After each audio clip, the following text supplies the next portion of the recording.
Bismillahirrahmanirrahim. Assalamualaikum. Jangan lupa like, comment, and subscribe. Bye. Mana itu? Musa waktu itu mengaku, aku nggak tahu mau kemana. Aku nggak tahu mau kemana. Ilmuku nggak cukup untuk itu. Tapi innamanya Rabbi sayahdi. Tapi Allah bersamaku, Dia akan kasih tahu. Nah itu dia. Jadi pernyataan-pernyataan itu ditunggu oleh Allah. Pernyataan-pernyataan itu Allah tunggu. Ya Allah, aku tidak mampu, tolong beritahu. Ya Allah, aku tidak tahu, tolong kasih tahu. Ya Allah, aku tidak punya kekuatan, tolong berikan kekuatan. Kalau engkau masukkan aku ke tempat sesuatu, masukkan dengan kebaikan. Keluarkan dengan kebaikan. Dibaca tadi dalam sholat gitu. Kalau Bapak Ibu jeli tadi waktu mendengar surah Al-Isra tadi, Rabbi adkhilni mudkhala sidqin wa akhrijni mukhraja sidq. Kalau engkau masukkan aku, ya Allah, masukkan dengan cara yang baik. Keluarkan aku, ya Allah, keluarkan dengan cara yang baik. Kenapa? Aku sendiri nggak mampu masuk. Aku tidak bisa masuknya, nggak tahu cara masuknya. Begitu juga dengan Musa alaihissalam. Musa alaihissalam ingin keluar dari Mesir. Bagaimana cara keluarnya?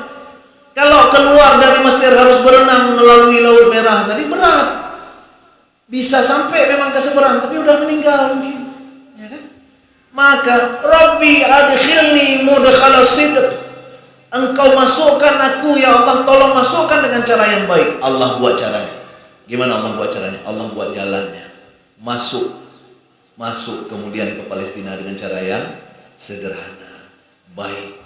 Kalaupun nanti dikeluarkan, keluarkan dengan cara yang baik.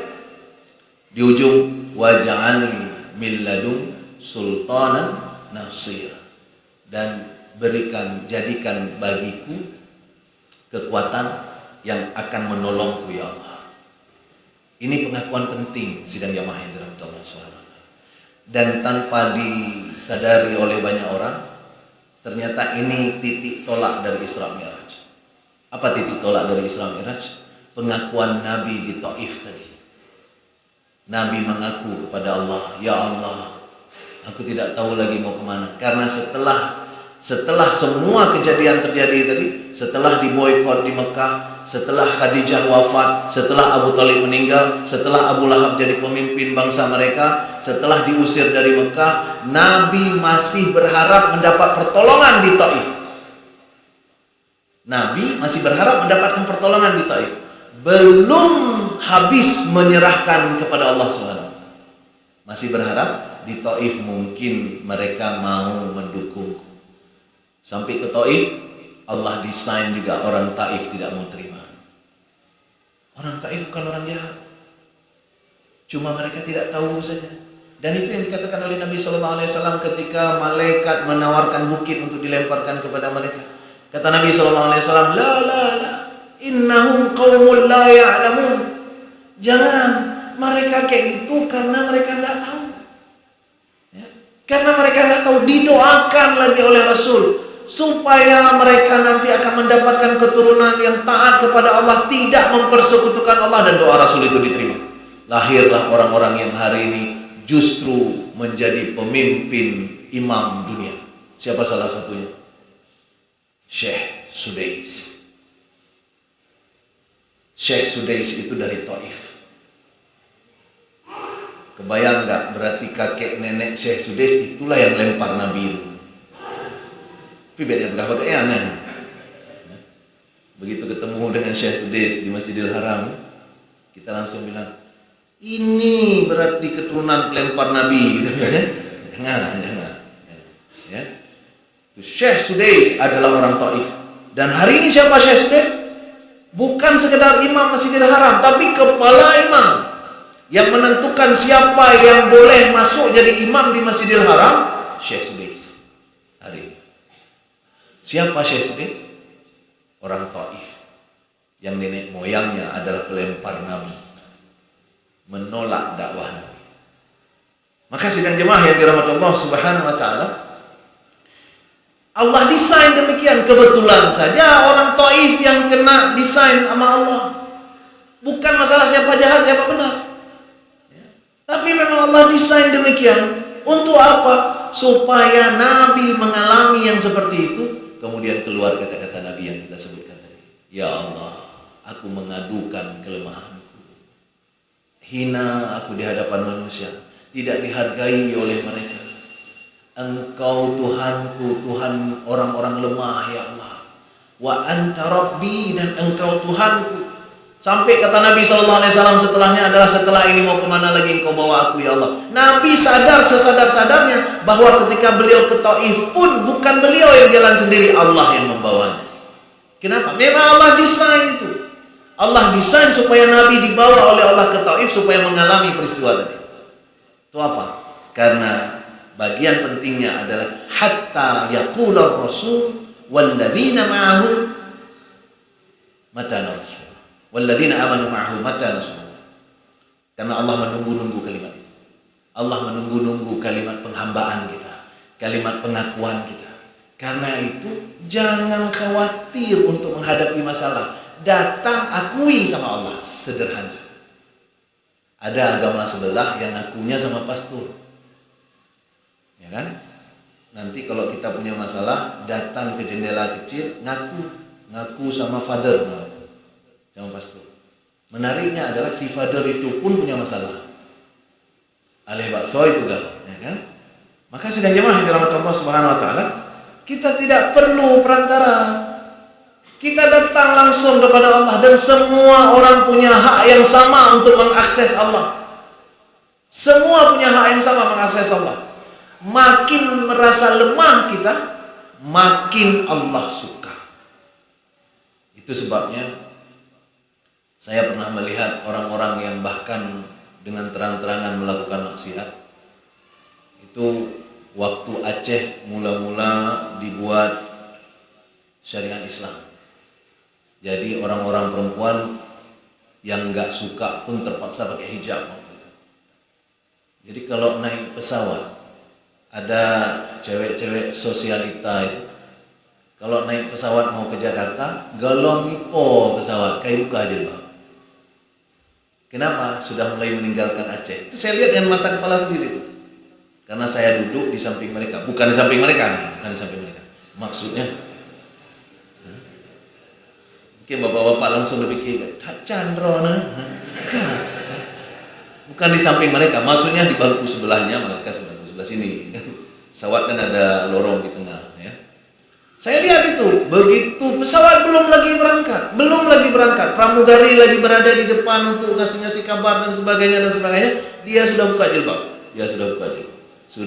Kenapa? Karena dia akan menuju atau meninggalkan daerah syariat.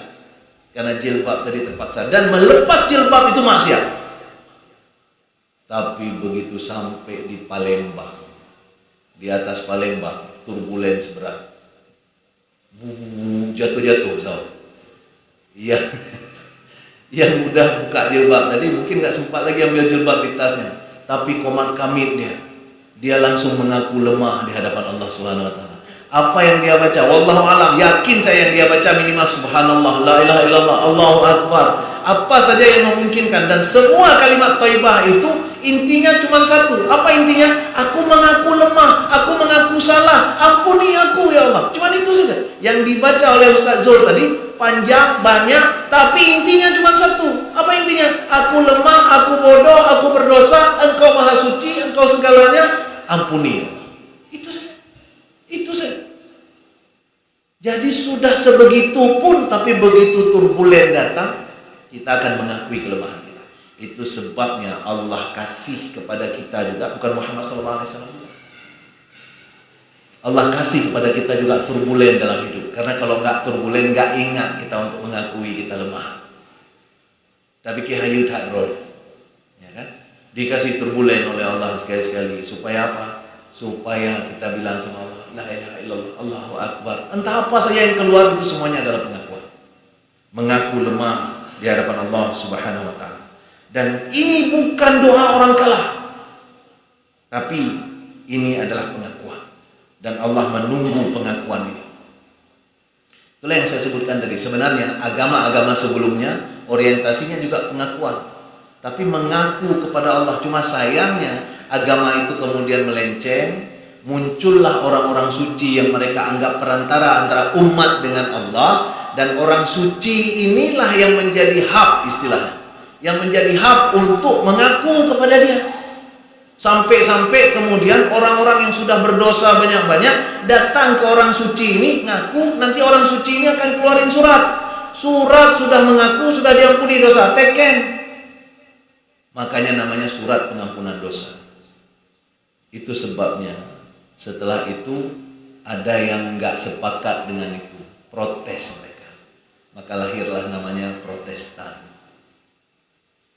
Dan Protestan itu lahirnya di Jerman. Saya sudah datang ke rumah yang melahirkan Protestan itu. Namanya Martin Luther di Halle. Ya, itu rumah dia. Dia nggak ada. Dia udah selesai itu. Ya. Jadi sidang jemaah yang dirahmati Allah Subhanahu Wa Taala, kita orang Islam diajari langsung kepada Allah, nggak ada perantara dan nggak ada surat pengampunan dosa. Ya. Tapi kita minta kekuatan sama Allah Subhanahu Wa Taala, dan setelah itu tinggal menunggu kejutan. Karena orang-orang yang ditolong oleh Allah rata-rata terkejut ketika melihat pertolongan Allah itu di luar logika. Karena kata Allah, Innallaha yarzuqu man yasha bighairi hisab. Ketika Allah memberikan sesuatu kepada hambanya, maka tidak mampu kita menghitungnya, tidak mungkin kita hisab dia, tidak terpikir oleh logika, data-data statistika lewat. Itulah yang terjadi pada Nabi Musa. Maka Musa ditolong oleh Allah dengan cara tak biasa. Muhammad SAW setelah Isra Mi'raj sama kasusnya. Setelah Isra Mi'raj, Muhammad SAW juga demikian. Semua kejadian setelah Isra Mi'raj itu adalah kemenangan. Kenapa? Karena Muhammad SAW sudah menyerahkan dirinya kepada Allah Subhanahu Wa Taala, sudah mengakui habis-habisan kelemahannya, sehingga Allah kemudian langsung menunjukkan kebesarannya. Maka bahasa Allah di dalam Al-Quran adalah Subhanalladzi asra bi'abdihi laylan minal masjidil haram ilal masjidil aqsa alladzi barakna hawlahu linuriyahu min ayatina. Apa tujuan Isra Mi'raj? Linuriyahu min ayatina. Allah ingin memperlihatkan kepada Muhammad kebesarannya. Kenapa sidang jamaah yang dirahmati Allah Subhanahu Wa Taala? Tujuannya sederhana. Muhammad diberi masalah oleh Allah, dan masalah Muhammad terasa sangat besar untuk ukuran manusia. Bertubi-tubi terjadi dalam waktu berdekatan dan ukurannya sangat besar. Itu sebabnya dianggap besar oleh manusia. Logika manusia menganggap itu besar. Dan Allah kemudian mengundang Muhammad untuk melihat kebesarannya. Supaya apa? Begitu terlihat kebesaran Allah, semua persoalan dunia tadi terlihat sangat kecil. Semua dunia tadi terlihat gak ada apa-apanya. Abu Thalib meninggal, aku tidak punya lagi pendukung politik. Kata Allah, Allah akan kirim ribuan pendukung politikmu berikutnya. Khadijah wafat, Allah bilang, aku akan berikan kepada engkau lebih dari satu selanjutnya. Makanya boleh lihat kapan Muhammad poligami. Setelah Khadijah wafat. Sebelum Khadijah wafat, enggak. Dan sunnah itu diingat sekali oleh istri saya. Kata istri saya, kapan Nabi poligami? Setelah Khadijah wafat, tunggu Khadijah wafat. Tunggu Khadijah wafat. Tunggu saya nggak bilang, emang ki Khadijah? Yang gitu ya. Dari sidang jamaah yang dirahmati Allah Subhanahu Wa Taala, semuanya terlihat bahwa Allah mudahkan. Tapi kapan? Setelah Isra Mi'raj. Setelah Isra Mi'raj, Allah berikan kepada Muhammad orang-orang yang melindungi politik Muhammad lebih dari Abu Thalib. Setelah Isra Mi'raj, Allah berikan istri kepada Rasulullah, bukan satu, bukan dua, tapi lebih lagi. Ya. Begitu juga ketika Rasul ditolak oleh Taif. Secara tidak langsung Allah mengatakan, ditolak oleh Taif, aku akan memberikan kepadamu rakyat yang bukan saja menerima kamu, tapi menunggumu datang. Madinah, Yastrib. Yastrib itu sebelum Nabi datang, mereka sudah buat kuah belangong. Mereka sudah siap-siap di jalan. Kami tunggu engkau, wahai baginda. Dan begitu sampai Nabi di Madinah, mereka berebut. Apa yang mereka berebut? Makan di rumahku, nginap di tempatku. Sampai-sampai waktu mau dibangun masjid oleh Nabi, itu kejadian juga. Semua orang kemudian berebutan di tanahku saja, di sini. Coba bandingkan dengan Taif. Ketika Taif Nabi ditolak, di sini Nabi diperebutkan. Sampai kemudian Nabi mengatakan biar unta ini yang menentukan. Ya. Maka unta itu di mana dia berhenti, disitulah masjid dibuat. Maka itu namanya Masjid Nabawi sekarang. Sidang jemaah yang dirahmati Allah Subhanahu Wa Taala. Tapi kapan itu kejadian? Setelah Isra Mi'raj. Bahkan puncaknya adalah bahkan Taif, Mekah yang dulu mengusir Nabi pun berhasil direbut. Dan yang menariknya adalah direbut tanpa perlawanan. Padahal dulu waktu mengusir Nabi, garang luar biasa orang itu. Tapi begitu masuk kembali Nabi, mereka nggak berani keluar. Bukan sekedar berperang, keluar saja tidak berani. Maka Nabi masuk seperti kota mati, lapang, Nabi gampang, tak perlu mencabut pedang. Itu namanya Fathul Makkah. Tapi begitu itu terebut, itu berarti tugas Nabi sudah selesai. Itu sebabnya Fathul Makkah 8 Hijriah, tidak lama kemudian, hanya berkelang 2 atau 3 tahun, Nabi wafat. Maka sedang jemaah yang dirahmati Allah Subhanahu Wa Taala, apa yang bisa kita pelajari? Pembelajaran bagus untuk kita yang hidup sekarang, bahwa tanpa kita sadar Allah sering dengan sengaja mendesain sebuah peristiwa untuk membuat kita terlihat susah, untuk membuat kita apa-apa, berat kita rasanya. Bukan apa-apa, Allah bukan rencana menyusahkan kita. Allah sedang menunggu sebuah kalimat dari kita. Apa kalimatnya? Mata nasrullah. Mana ini pertolonganmu ya Allah? Setelah itu baru Allah mengatakan, ala inna nasrullah qarib. Ketahuilah bahwa pertolongan Allah itu dekat. Makin berat masalah yang kita hadapi, makin dekat dengan pertolongan Allah sesungguhnya. Tinggal pernyataan kita saja perlu kita deklarasi. Kalau dalam ilmu saya, ilmu IPA, ada namanya kurva normal. Begini bentuknya, kayak gunung. Ini kurva normal. Ya. Apa itu kurva normal? Kurva normal itu bahwa pertama kita naik kita. Makin lama makin capek kita naik. Kenapa? Makin menuju puncak. Makin capek, makin berat. Itulah masalah. Tapi begitu berada di puncak masalah, itu tinggal menggelinding kita ke bawah tanpa perlu lagi energi. Itu sebabnya ada doa khusus untuk naik dan turun bukit. Ya kan? Allahu Akbar subhanallah, ya kan? Kenapa? Untuk mengingat itu. Kenapa? Itu juga pengakuan supaya kita paham. Dan itu bukan sekedar bukit yang secara fisik terlihat sebagai bukit, tapi juga masalah kita. Masalah yang kita hadapi setiap hari. Itu juga harus kita iringi dengan Allahu Akbar. Allahu Akbar. Subhanallah. Subhanallah. Kenapa? Itu kalimat pengakuan.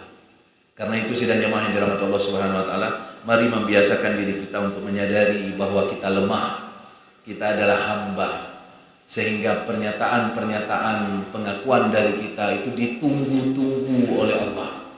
Karena setelah pernyataan itulah biasanya baru Allah turunkan pertolongannya. Muhammad demikian, Musa demikian, Ibrahim demikian. Semua nabi diceritakan di dalam Al-Quran diberikan oleh Allah kesusahan dulu, tapi kemudian baru diberikan kemenangan. Mudah-mudahan kita termasuk orang-orang yang juga dilindungi oleh Allah Subhanahu Wa Taala dengan hidayahnya, sehingga kita terus-menerus merasa lemah, merasa tidak tahu apa-apa, merasa tidak punya kekuatan kecuali Allah memberikannya. Kalimat yang penting untuk kita amalkan menjadi zikir hari-hari adalah kalimat yang disimpan oleh Allah di dalam surga. Nama kalimat itu, bunyi kalimatnya adalah La haula wa la quwwata illa billahil aliyil azim. Ya Allah, kami tak punya kekuatan, kami tak punya kemampuan kecuali Engkau yang memberikan. Mudah-mudahan ada manfaatnya. Mohon maaf jika ada kekurangan dan kesilapan. Subhanakallahumma wa bihamdika asyhadu an la ilaha illa anta astaghfiruka wa atubu ilaik. Assalamualaikum warahmatullahi wabarakatuh. Terima kasih.